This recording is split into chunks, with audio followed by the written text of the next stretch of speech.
Welcome back to another episode of the Sports Playbook, where I'll give you a breakdown of what's been happening in the world of sport over the last 7 days. You're joined by your host, Demos. Once again, it's been a huge week in the world of sports, so you know the drill. Let's get right into it. In the NRL, the Dragons beat the ladder-leading Raiders. In a soaking wet weekend of football, if it was played in Sydney or New South Wales, the Dragons breathed fire down onto the Raiders. It was a goal-kicking masterclass from Dragons halfback Kyle Flanagan, with 5 from 5 goals as the wind and the rain were swaying side to side. Kyle kicked 5 from 5 goals. 3 of those goals were penalty goals. In the end, the Dragons won by 6 points over the Raiders. For the Raiders, it's their first time since round 4 in the competition that they have lost away from home. That's 18 rounds that they've held that record for.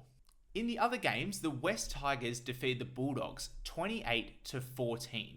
It was the Tigers' playground in the first half as they scored 20 points and they went into the break with a 16-point lead. The Bulldogs were unable to match the Tigers in those slippery conditions. For the Tigers, that's their 8th win of the season. That's 2 more victories than what they achieved back in 2024. The Broncos, they were also too good for the Rabbitohs, defeating the Bunnies 60-14 at Suncorp.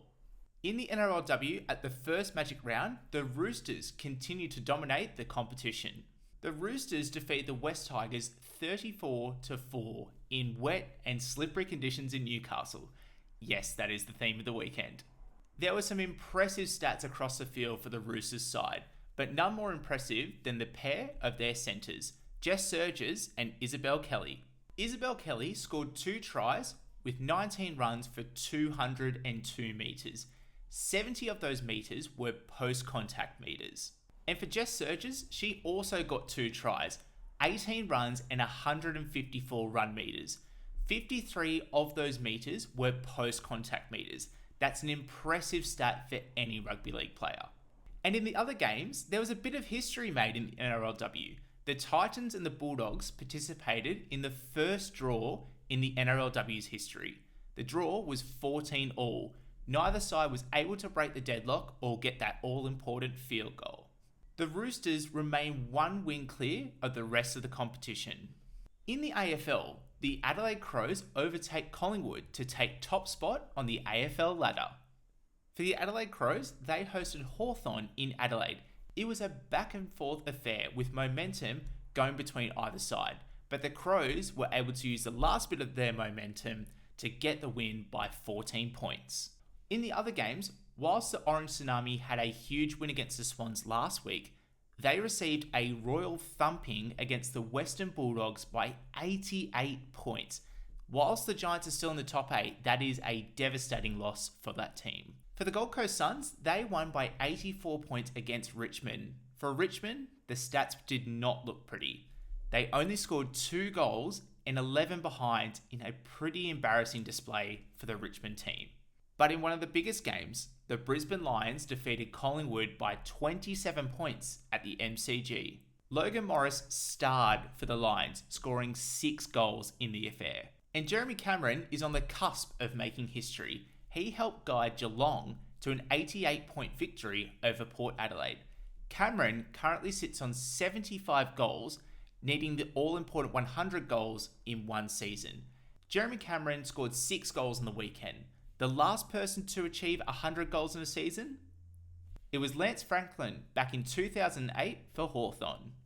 In swimming, Australia's star in the World Aquatic Championships in Singapore. Sprinter Meg Harris secured the last gold for Australia in the 50-metre freestyle event. In one of the major triumphs in the World Aquatic Championships, Molly O equalled the great Ian Thorpe with 11 World Championship titles. That's super impressive, and Molly's only 21 years old. With that, the Australians, they finished second in the medal tally.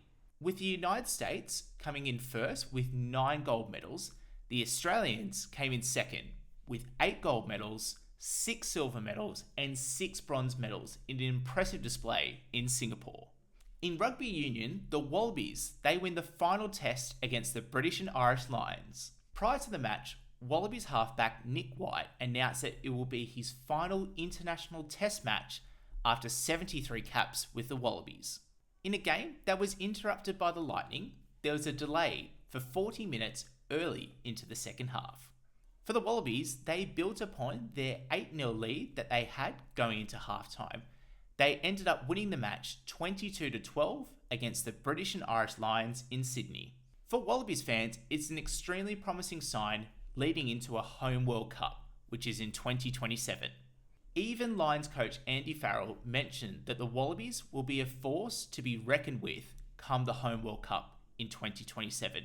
He said their progress in the last 18 months has gone through the roof. And in cycling, Pauline Ferrand-Prévot wins the Tour de France Femmes. Prévot on Sunday became the first French woman to win the Tour de France since 1989. For Paulina, she already adds to an incredibly impressive resume that includes an Olympic gold medal in mountain biking and also conquering the cobblestones in the Paris-Roubaix Classic. The best Australian in the race settled for 6th place, and that was Sarah Gigante, who was 6 minutes and 40 seconds in the general classifications behind Paulina, the eventual winner. Gigante mentioned in the final stage of the Tour de France, it was 2 hours of pain, heartbreak and hope, all captioned in one. In netball, in the grand final, the Melbourne Vixens win the 2025 Premiership in front of a sold-out Rod Laver Arena with 15,000 people. The Melbourne Vixens defeated the West Coast Fever by 1 point. The Fever, they came into the contest as heavy favourites due to their dominant display in the semi-finals. The defensive pairing of Rudy Ellis and Joe Weston made it a tough night for Janelle Fowler-Namard. Joe had an impressive game with 5 deflections and 1 intercept to her name, and Rudy also had 3 deflections and 1 intercept to her name as well. For Kira Austin, she was involved in everything, off the ball and on the ball. Kira scored 23 goals and also had 3 Suncorp super shots. For Simone McInnes, in her final game as Vixens head coach, Simone can sign off with 3 premierships to her name in 2014, 2020 and 2025 after 13 seasons. I guess going to the pub does really pay off after all. And in cricket, India defeat England by 6 runs to draw the series. In the final hour of play, India took 4 wickets to bowl England out for 367. England only needed 35 runs to win the test match. But Indian fast bowler Mohammad Siraj was the star for India, finishing with figures for 5 for 104. At one stage though, England were 3 for 301. They lost their final 7 wickets for 66 runs. The moment that had everyone talking was the heroics of Chris Woakes, the England fast bowler. For Woakes, with his arm in a sling, covered by his vest, he walks down onto the pitch, with England needing 17 runs to win.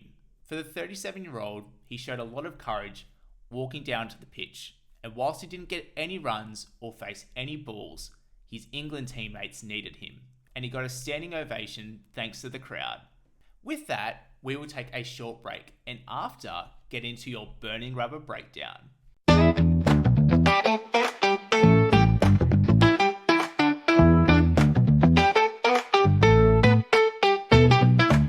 It's time for the burning rubber breakdown. Let's burn it up. In Formula 1, Lando Norris wins a thrilling Hungarian Grand Prix. Charles Leclerc in the Ferrari would start on pole position, but it was the battle of the McLaren teammates that was about to heat up. For Lando Norris, he gambled on a 1 pit stop strategy, which meant he had to stay on the same tyres for 40 laps. For Oscar, he copied Charles Leclerc with a 2 pit stop strategy. For Piastri, he had Norris set in his sights, and with 2 laps to go, he got that gap down to 0.6 seconds. Going into the first corner, Piastri dived down the inside, locking all brakes and almost hitting the back of his teammate. He wasn't able to make the move stick, and Lando Norris hung on for a thrilling Grand Prix finish. For Oscar, he continues to hold on to the championship lead by 9 points to his teammate Norris, going into the summer break. The next race is the Dutch Grand Prix from August 29th to August 31st. Also in Formula 1, Max Verstappen to stay at Red Bull Racing. Whilst there's been quite a lot of media speculation, prior to the Hungarian Grand Prix, Verstappen, in the media pen, confirmed he was staying at Red Bull Racing for 2026. Mercedes team principal Toto Wolff confirms that he had held talks with Verstappen to convince him to come to the Mercedes team in 2026, but Verstappen emphatically said that he's staying with the Red Bull outfit. That was this week's Burning Rubber Breakdown, and now it's time to get into your fast fact for a pub chat.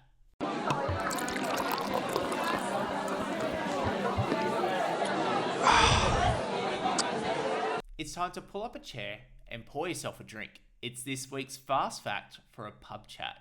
This week's fast fact is dedicated to the NRL, and in particular, it's Adam Reynolds. Did you know during the Broncos and Bunnies match, Adam Reynolds made history? Reynolds became the second player to score 2,500 points in NRL history. Who's the other person that's in that club? It's Cameron Smith. He has scored 2,786 points. So it begs the question, do you think Adam Reynolds can make up that total before he retires? That's this week's Fast Fact for a Pub Chat. And now it's time for your Playbook Planner. Here are some sports to look forward to this weekend. In the AFL, Hawthorn will take on Collingwood in a top 8 clash. It's on Thursday, the 7th of August at 7:30pm. You can catch it on Channel 7 or KO. In the NRL, the Storm will take on the Broncos in another top 8 clash. It's on Thursday, the 7th of August at 7:50pm. You can catch it on Channel 9 or KO. In the NRL, it's the local derby. It's the Dragons taking on the Sharks on Saturday, the 9th of August at 3pm. You can catch it only on KO. In the NRL, the Dolphins will take on the Roosters also on Saturday, the 9th of August from 5:30pm. This game, it's only on KO Sports. In the AFL, Port Adelaide will take on the Fremantle Dockers. It's on Saturday, the 9th of August from 8:10pm. You can catch it only on KO Sports. In the NRLW, the Titans will take on the Roosters on Sunday, the 10th of August from 11:50am. You can catch it on Channel 9 or KO.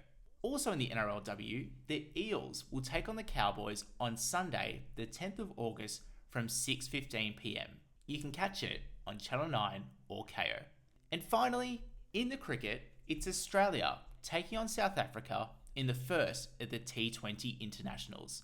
It's on Sunday, the 10th of August from 7pm. You can catch it only on KO. And with that, we have come to the end of today's show. Thank you for tuning in. Please send this podcast to someone that needs something for their commute. With that, we will catch you on the next play.